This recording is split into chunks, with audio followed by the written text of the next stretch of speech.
Right, Mr. Democracy. When the opposition on Taiwan, the majority opposition on Taiwan, I need to point that out, hears this term, Mr. Democracy, they laugh. We laugh.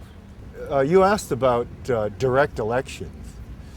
The only constitutional reform that could even, really be remotely classified as democratic was the amendment making election of the president direct instead of indirect. Okay. But is a direct election any more democratic than an indirect election? Let's look at the U.S., for example. Most Americans would consider the U.S. the most progressive democracy on the planet. Well, how is the U.S. president elected? The U.S. president is not elected directly by the people. The U.S. president is elected by the Electoral College. The popular vote on November 4th, we need to remember this, we forget this at times, is a suggestion to the electors.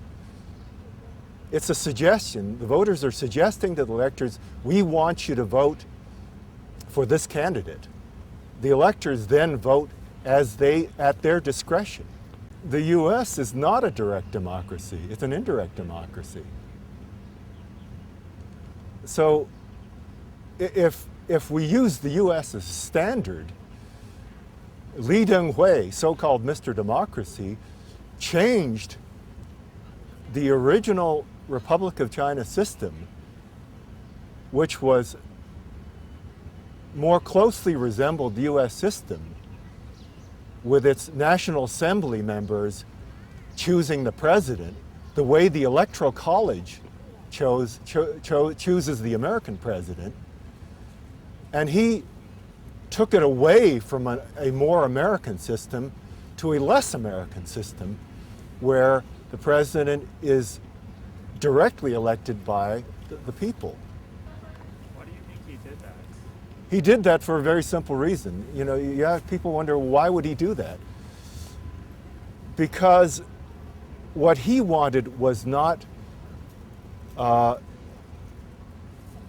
constitutional republic with the rule of law. What Lee Tung-hui wanted was direct democracy in its worst manifestation, in its worst incarnation, populist demagoguery. Direct elections are actually very useful for dictators, because what the direct elections do is they allow an aspiring demagogue to bypass the legislature, to bypass another branch of government, to appeal directly to mob sentiment. Direct elections are extremely useful for dictators, and this is why dictators often prefer direct elections. You think that's what Lee Tung-hui had in mind Yes. back in '96? Right. That's what, yeah, he was counting on getting a 50%. He got a 54% majority, and he was counting on it. He was essentially playing the nativism card. He was Taiwan's native son. He would be the first native Taiwanese directly elected by the people, and he wanted to play on this. And he didn't want to go through the National Assembly. It's why he got rid of the National Assembly. It's the same thing as getting rid of the Electoral College. What Lee Tung-hui did is he amended the Constitution 6 times in 10 years. And every time he amended it, he made sure that the constraints on the executive branch were diminished. There's a consistent thread in in Lee Tung-hui's 6 amendments over 10 years. What they did was they created what he wanted, an imperial presidency. A presidency that could no longer be constrained by the other 5 branches of government. The U.S. has a tripartite system with 3 branches: the executive, the legislative, the judicial. The Republic of China has 5 branches. Sun Yat-sen created 2 additional branches to reflect traditional Chinese political institutions, the examination yuan and the control yuan. The examination yuan has to do with a transparent civil service. The control yuan is something similar to what Hong Kong has. You're asking me about the Taiwan provincial government? Yes. And why did Lee Tung-hui get rid of it? Yeah, what did Mr. Democracy do with it? Why did he get rid of it? It's very simple. Just look at the name, Taiwan province. See, Lee Tung-hui wants to make Taiwan a nation. He doesn't want it to be a province. So you have to first get rid of its provincial status. See, Taiwan, as long as it's defined as a province of the Republic of China, it's working against the Taiwan independence. The ultimate goal of Taiwan independence, which is to make Taiwan into a Taiwan nation, a Republic of Taiwan. They don't want an ROC, they want an ROT. That was their argument. Yeah, that was a pretext. But it wasn't that the Taiwan provincial government was unnecessary. It was necessary. And it was doing a very good job of governing at the provincial level. The job of the provincial government was to take care of affairs at the provincial level. The reason Lee Tung-hui and Chen Shui-bian wanted to get rid of it was that they didn't want Taiwan defined as a province. This is the bottom line. It had nothing to do with administrative efficiency whatsoever. The 1994 Taipei mayoral election was a perfect example. This kind of was the classic model for pan-green victories. See, the pan-greens never win through a majority. They always win through pluralities because the pan-greens simply don't have the allegiance of a democratic majority on the island. And they always win through a plurality. And it's a classic split the opposition vote. The 94 mayoral election was really boiled down to this. The way that Lee Tung-hui saw to it that Chen Shui-bian would get elected mayor of Taipei was that he deliberately forced the KMT to run another candidate against Cao Xiaokang of the New Party. And what this did was it split the what would later be known as the pan-blue vote. When you split the opposition vote, it doesn't matter whether the total adds up to a majority. The reason Ma Ying-jeou won in '98, the pan-blues realized their mistake in '94, and so they sacrificed the New Party candidate. New Party members sacrificed their own candidate and voted for Ma Ying-jeou because they didn't want a replay of the '94 election. He refused to endorse Ma Ying-jeou until the very last week when internal party pressure forced him to get up on the podium with Ma Ying-jeou, stand next to him and hold his hand up and say, you know, I'm giving him my endorsement. And if my memory serves me right, he only did it once through the entire campaign. He did it, you know, he had to be dragged there, kicking and screaming, basically. You have to look at a lot of the things he did. For example, when Lee Tung-hui was president, The DPP chairman at the time was Sun Mingde. Lee Tung-hui went to Sun Mingde and offered to pay the entire cost, to foot the entire bill for the construction of a new party headquarters for the DPP, the pro-independence DPP. Now, why would a chairman, why would a president who opposed Taiwan independence, who allegedly favored Chinese reunification, make such an offer? Why? It should be pretty obvious. I mean, it's not hard to figure out. But so did Suminda accept this offer? Sun Mingde turned it down. So why would he turn down free money?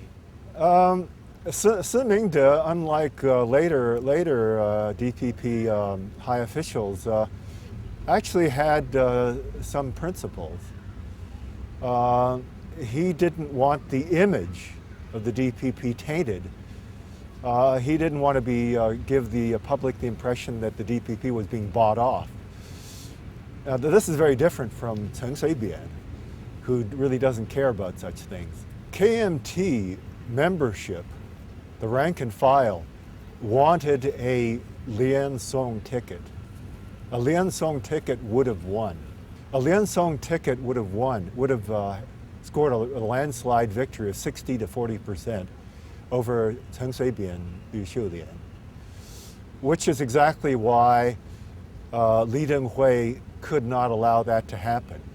Lee Tung-hui, abusing his position, power as KMT party chairman, made sure that a Lian Song ticket didn't happen because he wanted Chen Shui-bian to be president. No, I mean, you could see what was happening when he eliminated the Taiwan provincial government. Lee Tung-hui had two reasons for getting rid of the Taiwan provincial government. One was to get rid of Taiwan as a province, was to get rid of the province of Taiwan. The other reason was to get rid of Song Cu-yu, James Song, because James Song, certainly at the time, was still a defender of the one China and the Republic of China. So he had to be gotten rid of. Yeah, the fake KMT poll in the year 2000. Right, the election laws specified that no poll results could be released starting 10 days before the election. Now you can look at this law in a number of ways. On the one hand, it's a violation of free speech. But let's assume you're going to enforce the law. It needs to be enforced equally. But the problem was that the pro-reunification camp abided by the law, but Lee Tung-hui violated the law a few days before Election Day by releasing a fake poll result which suggested that Lian Zhan was leading Song Cu-yu by a significant margin. And the purpose of this was to make sure that enough votes were drained away from James Song, who would have won. Yeah, the Song scandal, the Xingpiao An, you just have to shake your head at that. Because when that scandal is supposed to have occurred, James Song was the party secretary, the KMT party secretary. And Lee Tung-hui was the party chairman. Now, anybody who knows anything about Taiwan politics knows that the chairman of the KMT has total control. The party secretary is a flunky. So any wrongdoing by the KMT at the time, the guilt would have to be ascribed to the party chairman, not the party secretary. Yet the party chairman could point the finger at the party secretary. Right after the 2000 election, the First Lady, Wen-hui, absconded with $85 million in U.S. bills, and which was intercepted at Newark Airport by U.S. Customs. And this was exposed by three New Party legislators. The First Lady filed a libel suit against them. The First Lady filed a libel suit against the three New Party legislators who were ruled innocent by the lower courts. But the First Lady appealed, and the presiding judge was an appointee, was a Lee Tung-hui appointee. Why do I think it's true? Yeah, why do you think it actually happened? Well, because there's not only physical evidence, there's eyewitnesses. U.S. Customs officials were witnesses. Baggage handlers for EVA Airlines were witnesses.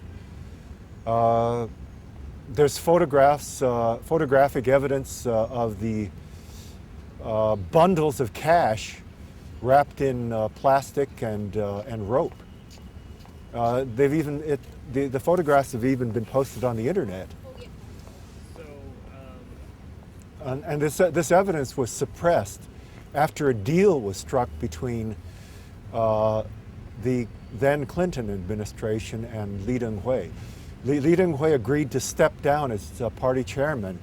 The $85 million embezzlement was probably the final straw. Lee Tung-hui was becoming an embarrassment, and the $85 million scandal was basically the last straw. So the U.S. decided he was an embarrassment to the he was becoming an embarrassment, and they wanted him out. He was afraid for a number of reasons. One, an angry public who considered who felt they'd been cheated.